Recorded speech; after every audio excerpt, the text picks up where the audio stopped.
Episode 14 में stalker खुद को आग लगाने वाला होता है, पर विंश्वा हवा में ही लाइटर कैच कर किसी भी अनहोनी को होने से रोक देता है। पर इससे स्टॉकर काफी गुस्से में आ जाता है और विंश्वा पर चाकू से हमला करता है। पर विंश्वा को बचाने के लिए ताओशाओ बीच में आ जाती है और इससे पहले कि ताओशाओ को चाकू लगती, वहाँ वॉस्को आकर उसे रोक लेता है। फिर हम पुलिस को स्टॉकर को अरेस्ट करके ले जाते हुए देखते हैं और इधर ऐसी सिचुएशन से सबके सही सलामत बाहर आ जाने का सुकून उन लोगों के चेहरे पर साफ दिखता है। उन लोगों का एक दूसरे के लिए इस तरह सहयोग देखकर हैना थोड़ा आउट ऑफ बॉक्स फील करती है। नेक्स्ट डे ताओशाओ और हैंडसम विंश्वा साथ में स्कूल आते हैं और उनके क्लास में पहुंचते ही क्लास की सारी लड़कियां ताओशाओ से उसके और हैना की किडनैपिंग के बारे में पूछने लगती हैं। पर फिर मिंगशी ताओशाओ को लेकर रेस्टरूम चली जाती है। इधर घर पर बैठी हैना अपना सोशल मीडिया चेकआउट कर रही थी और उसकी बेवकूफ़ियों से जो कुछ भी उसकी लाइफ में हुआ उसे सोचो काफ़ी इरिटेट भी होती है। नेक्स्ट सीन में हम हैंडसम विंश्वा और छिग्वांग को ताओशाओ के घर पर देखते हैं। क्योंकि ताओशाओ को 100 से भी ज़्यादा ऑर्डर मिले थे तो वो बहुत खुश थी और वो उन लोगों को बताती है कि इस मंथ उसे इतना प्रॉफिट हुआ है कि वो अपनी ज़रूरतों के साथ साथ मॉडल और डिज़ाइनर को भी पे कर सकती है।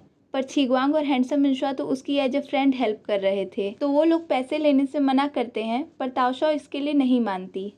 तभी कुरियर कार आ जाती है और हैंडसम विंश्वा और ताओशाओ उसमें सामान लोड करवाने चले जाते हैं।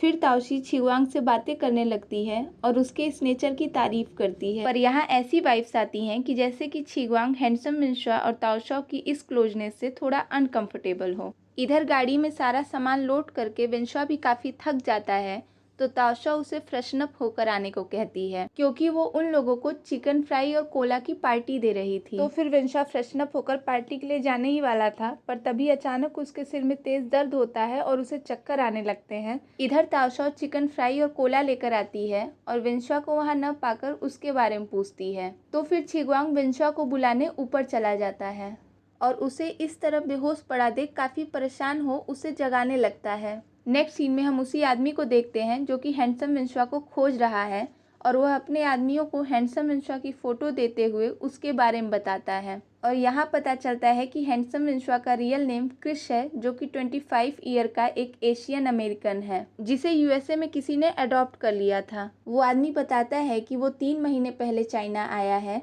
और तब से उन्हें नहीं मिल रहा। इधर छिग्वांग अभी भी विंश्वा को जगाने की कोशिश कर रहा होता है और वो इस बात से काफ़ी हैरान था कि दोनों एक साथ कैसे बेहोश हैं, क्योंकि अभी तक के रूल के हिसाब से तो अगर हैंडसम विंश्वा बेहोश है तो रियल विंश्वा को जाग जाना चाहिए। तो फिर उनकी हेल्प के लिए छिग्वांग किसी को कॉल करने वाला था, पर फिर वो रुक जाता है और फिर से हैंडसम विंश्वा को जगाने की कोशिश करने लगता है। पर बेहोश पड़े विंश्वा को तो अलग ही विजन्स आ रहे थे कि कोई क्रिश को जगा रहा है। पर तभी उसे होश आ जाता है और उसे अपने विजन्स के बारे में कुछ भी याद नहीं रहता। तब छिग्वांग उसे बताता है कि जब वो बेहोश था तब रियल विंश्वा भी सो रहा था। ये सुन हैंडसम विंश्वा भी हैरान हो जाता है क्योंकि ऐसा तो पहले कभी हुआ नहीं। लेकिन फिर वो ताओशाओ के यहाँ जाने लगता है, पर उसकी तबीयत नहीं सही होती तो वो चल नहीं पाता। तो छिग्वांग उसे आराम करने को कहता है, पर अब ताओशाओ की पार्टी का क्या होगा। तो फिर हम रियल विंश्वा को ताओशाओ की पार्टी में देखते हैं, जहाँ रियल विंश्वा चिकन फ्राई ऐसे खा रहा था जैसे जन्मों से भूखा हो। पर ताओशी से नहीं रहा जाता और वो उसे टोक देती है।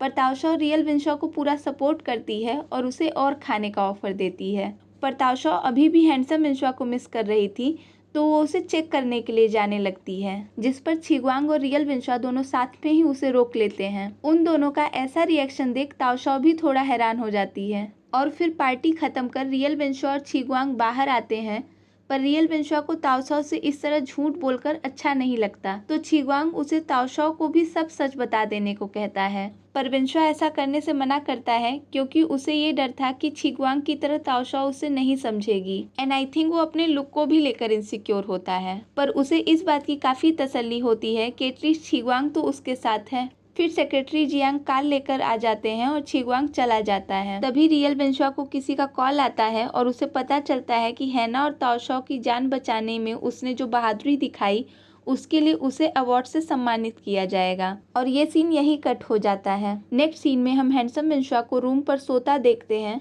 पर उसे अभी भी वही विजन्स आ रहे होते हैं जिसमें उसे कोई जगा रहा है और वो क्रिश का नाम ले रहा है। तो फिर हैंडसम विंश्वा उठ जाता है, पर उसकी पर्सनैलिटी बिल्कुल डिफरेंट लगती है, जैसे कि वो विंश्वा नहीं बल्कि कोई और हो।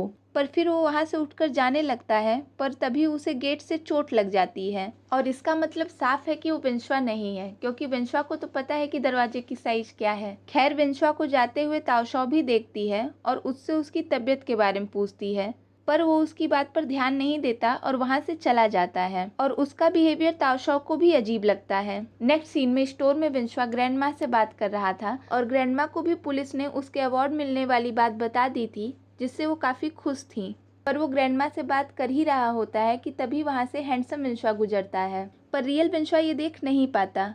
तभी रास्ते में जाते हुए हैंडसम विंश्वा फुद्दू बॉस के चमचों से टकरा जाता है और वो लोग उसे विंश्वा समझकर बुली करने की कोशिश करते हैं। पर वो तो क्रिश है और उसका एटीट्यूड देख हमें भी ये लगता है कि वो काफ़ी खतरनाक और पावरफुल है, तो वो उन लोगों को अच्छा सबक सिखाता है। पर तभी क्रिस के सिर में फिर से तेज दर्द होता है और ये सीन यहीं कट हो जाता है। पर फिर हम उसे विंश्वा के फ्लैट पर देखते हैं और वो दोबारा से बेहोश हो जाता है और उसके हाथ पर छोटा सा कट भी होता है। और इधर हम फुद्दू बॉस के चमचों को सड़क पर टूटा फूटा पड़ा देखते हैं, जिससे हमें क्लियर हो जाता है कि क्रिश के हाथ पर वो कट आया कैसे। नेक्स्ट डे हम क्लास में ताओशाओ को देखते हैं, तभी उसे ताओशी का मैसेज आता है जो कि उसे बताती है कि स्कूल ड्रेस का सारा ऑर्डर घर पर आ गया है और जिससे घर काफ़ी भर गया है। तो फिर उन बॉक्सेस को घर से स्कूल लाने में मिंगशी भी ताओशाओ की हेल्प करने को कहती है, पर क्योंकि वो इतने ज़्यादा थे कि उन दोनों से अकेले नहीं होगा, तो मिंगशी विंश्वा से ताओशाओ की हेल्प करने को पूछती है। पर क्योंकि विंश्वा को किसी ज़रूरी काम से जाना था, तो जीहाओ उनकी हेल्प करने को तैयार हो जाता है और जीहाओ की हेल्प के बदले में ताओशाओ उसे डिनर ट्रीट का प्रॉमिस करती है। इधर फुद्दू बॉस अपने उन्हीं चमचों को पीट रहा होता है जो कि लास्ट नाइट क्रिस से पिट कर आए थे। क्योंकि वो 3 मिलकर एक को नहीं मार पाए, इसलिए फुद्दू बॉस उन पर काफ़ी नाराज होता है। तभी वहाँ लीचंग आ जाता है और उससे फुद्दू बॉस कहता है कि तुमने वॉस्को और विंश्वा को सबक नहीं सिखाया, तो वो लोग अब हमें बुली कर रहे हैं। जिस पर लीचंग उसे करेक्ट करते हुए कहता है कि हमें नहीं, सिर्फ तुम लोगों को।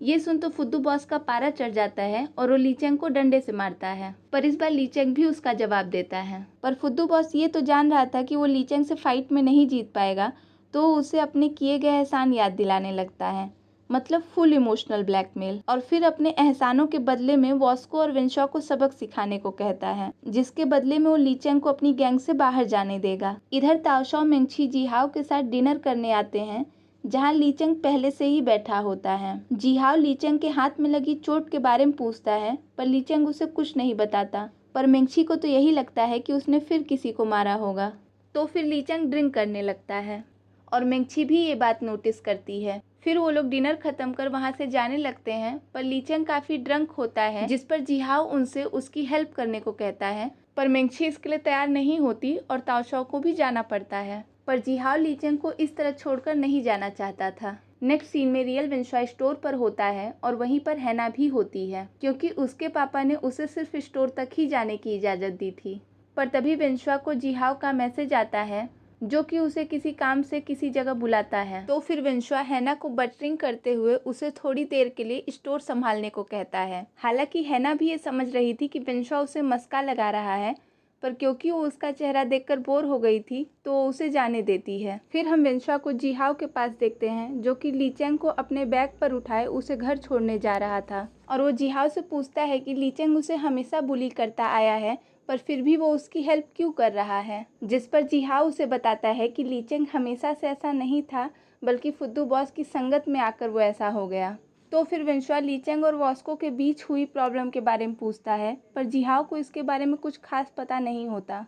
पर तभी फुद्दू बॉस के चमचे विंश्वा को लीचंग को इस तरह ले जाते हुए देख लेते हैं और उन्हें लगता है कि विंश्वा और लीचंग की दोस्ती हो चुकी है। तो फिर ये खबर फुद्दू बॉस के पास पहुंचती है और ये देख तो उसका माथा और गर्म हो जाता है। नेक्स्ट डे लीचंग स्कूल आता है, पर उसे लास्ट नाइट का कुछ भी याद नहीं होता। पर तभी उसे जीहाओ का मैसेज आता है, जो कि उसे बताता है कि कल उसे विंश्वा ने उसके घर छोड़ा।